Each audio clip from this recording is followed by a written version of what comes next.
If you followed my channel for a while, you know I like putting LED lights on my vehicles, like all the lights I put on my tractor. I have an LED light bar on the front of the canopy, as well as side lights. Those lights give me a 180-degree view at night.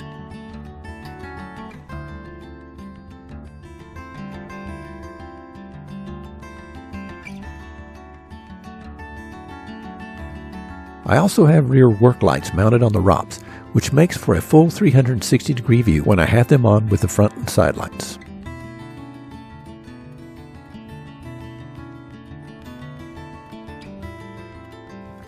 And I've added quite a few to the Polaris Ranger, including a front LED light bar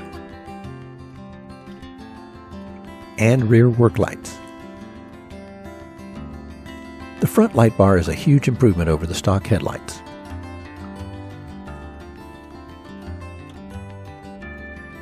The rear work lights turn blackness into brightness.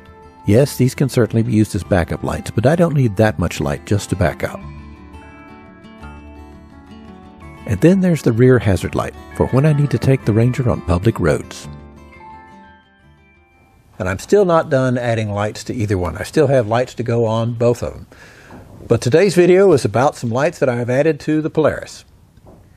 You see, this project is really Polaris's fault, because they have underneath the cargo bed here, they have a set of wires for reverse lights. If you want to add reverse lights for backing up, then you can hook up to those and you're off to the races. I couldn't stand the thought of those wires being left unused, so finally I decided, well, I'll just add some proper reverse lights for the Polaris. After some research, I chose to get a set of marine boat lights sold on Amazon. These lights operate on 12 volts DC and have 6 LEDs per fixture. They produce 120 lumens of light and have a lifespan of about 50,000 hours. They are 3.8 inches long, 0.8 inches wide, and 0.4 inches deep. The lens is polycarbonate, and the base is ABS plastic. The wire length is 10 inches, and they claim to be waterproof, but no IP rating is listed. They are priced at $12.99 for a set of 4 as of the release date of this video. There's a link to them in the video description.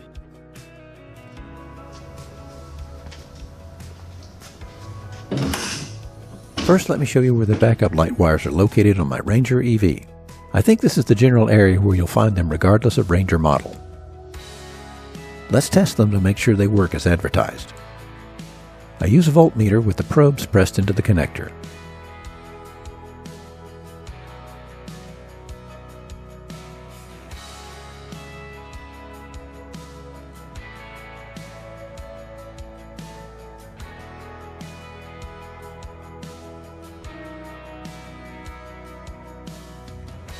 Then put the Ranger in reverse. And there it is, almost 14 volts. Perfect. I start with the installation by using one of the foam mounting pads as a template to mark where I need to drill holes.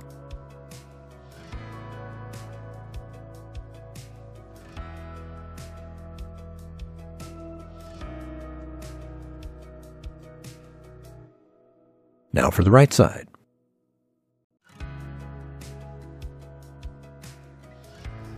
Then I use my automatic center punch to help keep the drill bits on target. As a side benefit, it helps to knock some mud loose from underneath the cargo bed.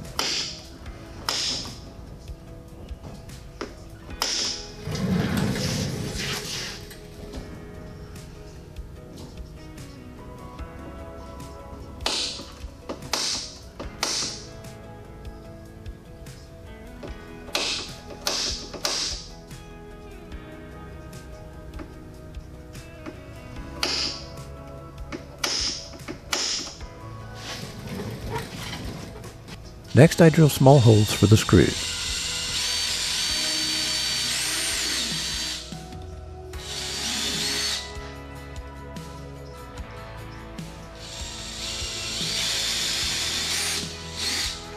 Then make a pilot hole for the larger hole for the wires to pass through. And finally, the larger hole.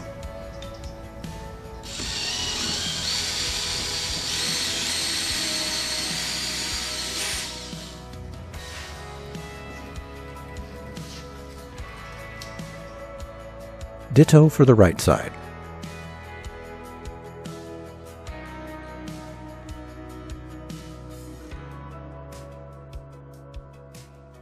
I put the wires through the center hole of the foam pad, then pull off the backing and stick the pad to the back of the light.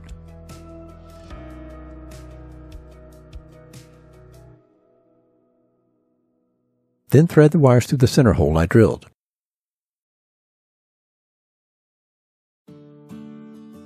Next come the screws and nuts. A screwdriver and needle nose pliers do the trick.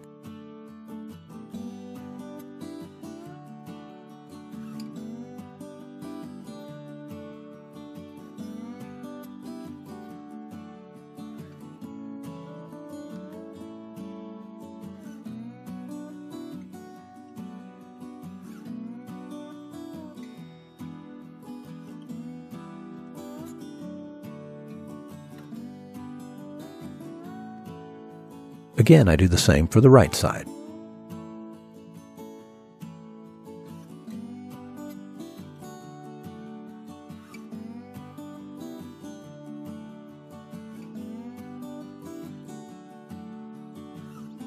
I cut the wires to the light shorter, then strip them about a ½ inch long.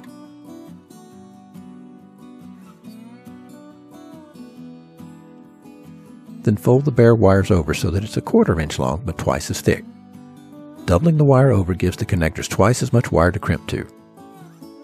Then I crimp on male spade connectors.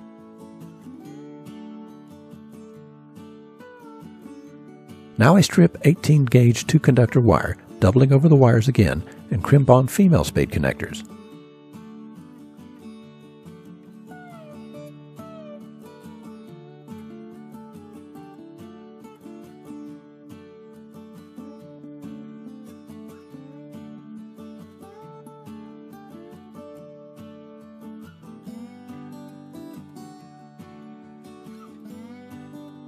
Then slide on short lengths of heat shrink tubing onto the light connectors. Make the connections, then shrink to tubing. For my next trick, I start feeding the wire into the existing split wire loom.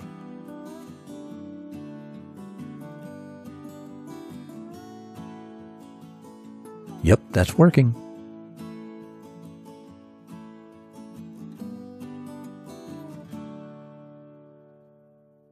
I push as much of the connector end into the wire loom as possible, then put on a short zip tie to keep it in place.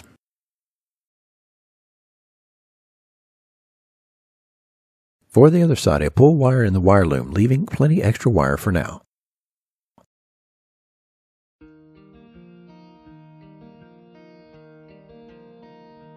Then I work both wires together toward the middle where the two wire looms come together at a larger wire loom.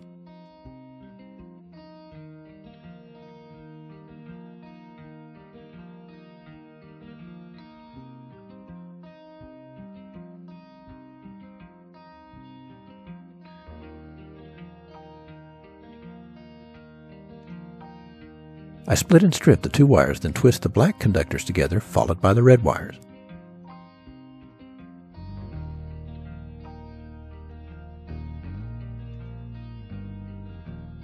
I crimp butt connectors to the joined wires, then push the wire into the wire loom.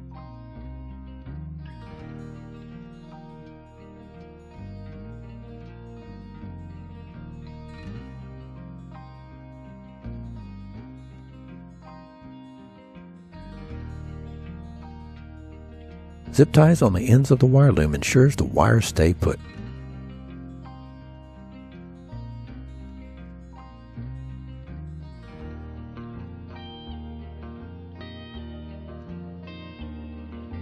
Now I can cut the wire to length on the right side and connect it to the light just like I did on the left light.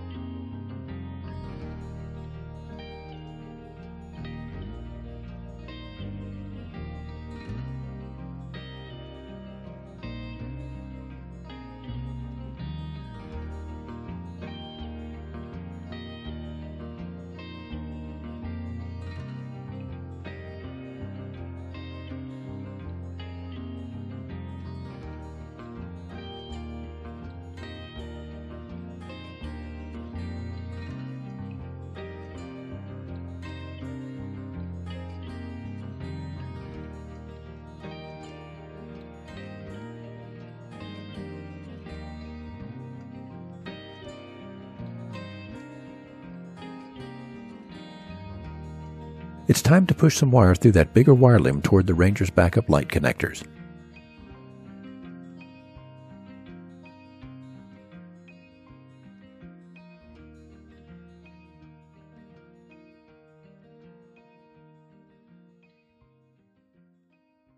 I feed it through until it pops up near the connectors, then cut it to length. Strip the wires and double them over.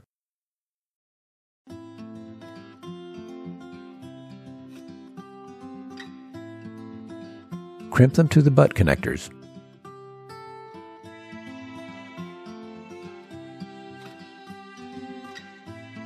Then wrap it all in electrical tape.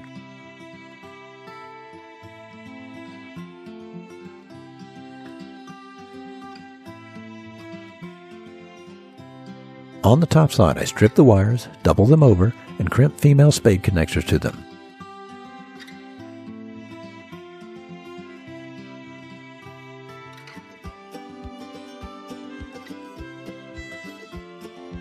I cut the ends of the heat shrink tubing off the backup light connectors, put new heat shrink tubing over the new wire run, push the spade connectors together, then shrink the tubing.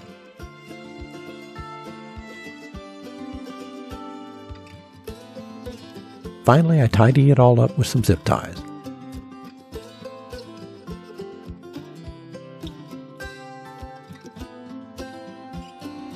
Now for the moment of truth. Do they work? Yes, they do.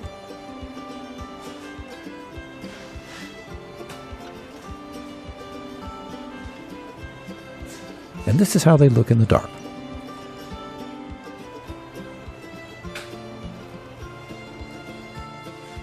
But let's do a real-world test.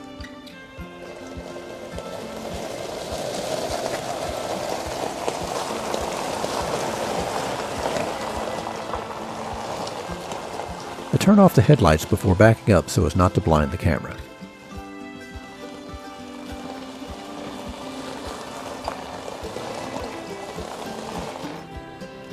Yeah, that's plenty of light to back up with. I think I can declare victory on this project. I hope you found this video helpful, and if you did, please click that like button. Leave a comment, and by all means, please subscribe. If you want to know when I post new videos, click that little bell. As always, thank you for watching, and I'll see you on the next one.